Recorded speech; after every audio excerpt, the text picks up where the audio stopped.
Olá, queridos ouvintes. Está começando o programa Jesus por Emmanuel.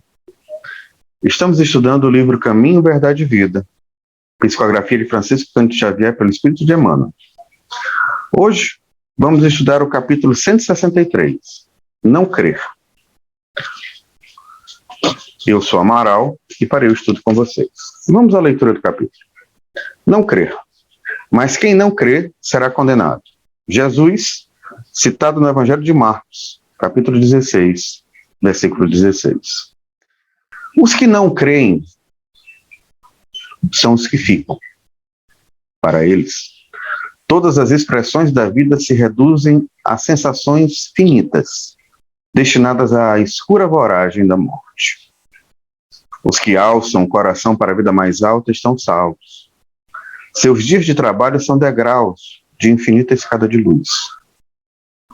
A custa de valoroso esforço e pesada luta, distanciam-se dos semelhantes e, apesar de reconhecerem a própria imperfeição, classificam a paisagem em torno e identificam os caminhos evolutivos.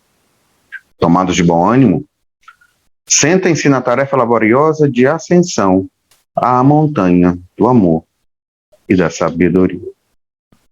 No entanto, os que não creem limitam os próprios horizontes e nada enxergam, senão com os olhos destinados ao sepulcro, adormecidos quanto à reflexão e ao discernimento. Afirmou Jesus que eles se encontram condenados. À primeira vista, semelhante declaração parece em desacordo com a magnanimidade do Mestre. Condenados a quê? E por quem? A justiça de Deus conjuga-se à misericórdia, e o inferno sem fim é imagem dogmática. Todavia, é imperioso reconhecer que quantos não creem na grandeza do próprio destino sentenciam a si mesmos às mais baixas esferas da vida. Pelo hábito de apenas admitirem o visível, permanecerão beijando o pó, em razão da voluntária incapacidade de acesso aos planos superiores, enquanto os outros caminham para a certeza da vida imortal. A crença é lâmpada amiga, cujo clarão é mantido pelo infinito sol da fé. O vento da negação e da dúvida jamais consegue apagar. A descrença, contudo, só conhece a vida pelas sombras, e os seus movimentos projetam, e nada entende, além da noite e do pântano, a que se condena por deliberação própria. Meus irmãos, o Evangelho de Marcos é um evangelho que apresenta algumas características peculiares. E essas características peculiares, elas são extremamente interessantes, porque nós vamos identificar que Marcos narra as relações de Jesus com os apóstolos, as relações dos apóstolos com Jesus, e a gente acaba por penetrar nessa história e se localizar dentro desse contexto. Esse 16º capítulo, na verdade, é o último capítulo do Evangelho de Marcos no Novo Testamento da Bíblia. E ele começa com a descoberta do túmulo vazio de Jesus por Maria Madalena, Maria e Salomé, onde estava um homem vestido de branco, que anuncia-lhe a ressurreição de Jesus. As passagens que se encontram a partir de Marcos capítulo 16, versículo 8, que é uma passagem tremendamente importante na história do cristianismo. Essa passagem diz assim: não disseram nada a ninguém porque estavam possuídas de medo.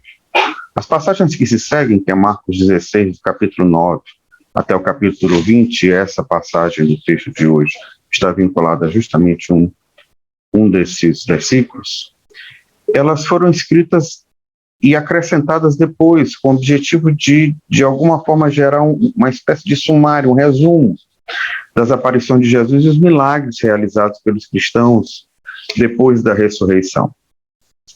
Mas o que eu quero chamar particular atenção nessa passagem, e esse Marcos 16, 9 a 20 é conhecido pelos estudiosos como o final longo, o que eu quero chamar particular atenção nessa passagem que nos inicia o texto de hoje é sobre a importância de que nós vivemos dentro daquilo que o nosso conhecimento nos permite. E é justamente esse conhecimento que nos faz entender mais ou menos a respeito das perspectivas que estão acontecendo na vida e em cada passagem de cada um de nós, por cada oportunidade reencarnatória.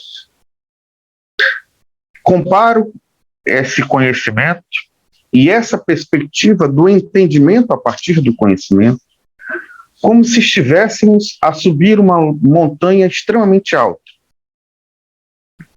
E à medida que esse alpinista, à medida que esse caminhante vai subindo a montanha, de tempos em tempos ele para se refazer, para descansar, e também para filosofar a respeito do entendimento e da compreensão de tudo aquilo que está acontecendo. Quanto mais subimos nessa montanha, as nossas paradas nos permitem ver um horizonte cada vez mais amplo. E aquilo que lá embaixo, no sopé da montanha, parecia para nós gigantesco, à medida que nós vamos avançando no conhecimento, à medida que nós vamos subindo a montanha da evolução, aquilo que antes, em estágios primeiros de nosso desenvolvimento, parecia gigantesco, como, por exemplo, os problemas que nós enfrentamos no dia a dia, eles começam a assumir sua verdadeira característica de pequenez. Mas não porque eles diminuíram, e sim porque nós avançamos. Estamos passando por mais um momento de transição planetária, e, obviamente, que a transição planetária nos solicita sairmos de nossas zonas de conforto. A misericórdia divina nos oferece múltiplas possibilidades, mas precisamos compreender que essas múltiplas possibilidades são para o nosso engrandecimento, são para o nosso crescimento, são para a nossa melhoria. Em uma das passagens de meu livro, Ditosos, Ditos e Ditados Populares para o Evangelho no Lar, eu relato a respeito de uma frase que, como médico, via frequentemente de meus filhos quando pequenos. Essa frase é a seguinte: pai, vai doer? E ela relata a respeito de meus filhos quando pequenos, e ao saberem que as suas medicações precisavam ser oferecidas para eles sob forma de medicamentos injetáveis, em outras palavras, eles precisavam tomar a injeção e eu estava dando a injeção, eles perguntavam para mim se ia doer aquela injeção. E eu respondia para eles de uma forma carinhosa, mas firme, dizendo: sim, meu filho, vai doer, mas é para seu bem.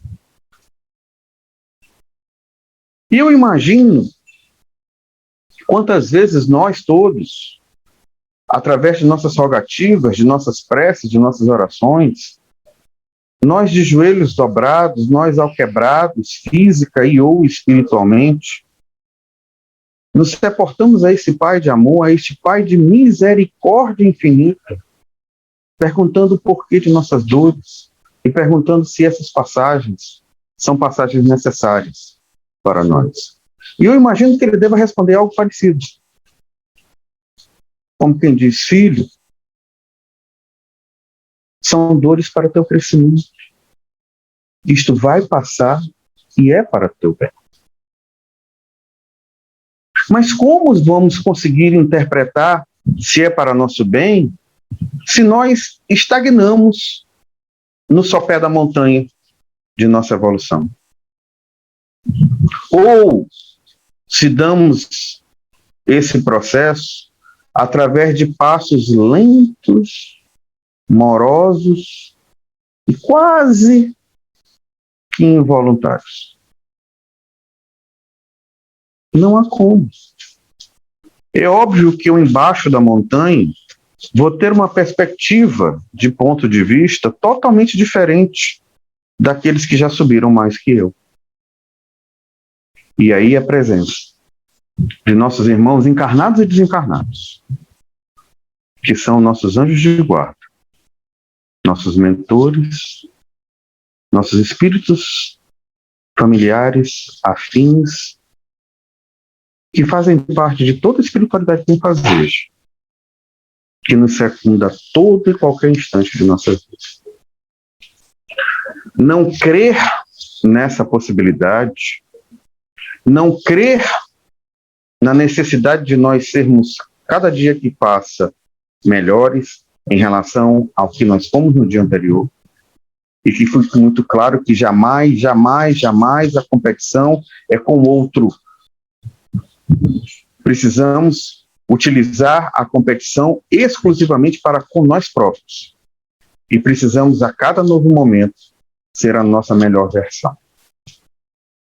Isso é um compromisso que se assume na reforma íntima.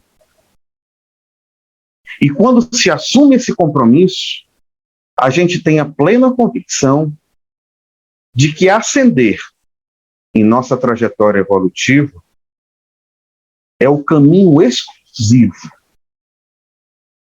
na trajetória de cada um de nós. Quando Cristo Jesus nos traz que a sua filosofia, o seu entendimento, a sua mensagem, o seu evangelho é o caminho, a verdade e a vida, e ninguém vai à paz senão através dos ensinamentos que são trazidos por esse evangelho do Cristo Jesus. Ele nos oferece o manual da vida. Aí, precisamente aí, meus irmãos, está o mapa que nos leva ao tesouro do entendimento da vida eterna. E esse tesouro do entendimento da vida eterna é nós descortinarmos os nossos conhecimentos, as nossas perspectivas, para permitir a chegada do novo. O Novo Testamento. A mensagem de libertação. O Christos grego. A salvação pelo entendimento do amor. A salvação não é de cadeia, a salvação não é de apenas de penas eternas, a salvação não é de infernos dogmáticos. A salvação é de nossa pequena compreensão sobre qual a finalidade de estarmos todos aqui, uma vez ou outra, em mais uma oportunidade reencarnatória.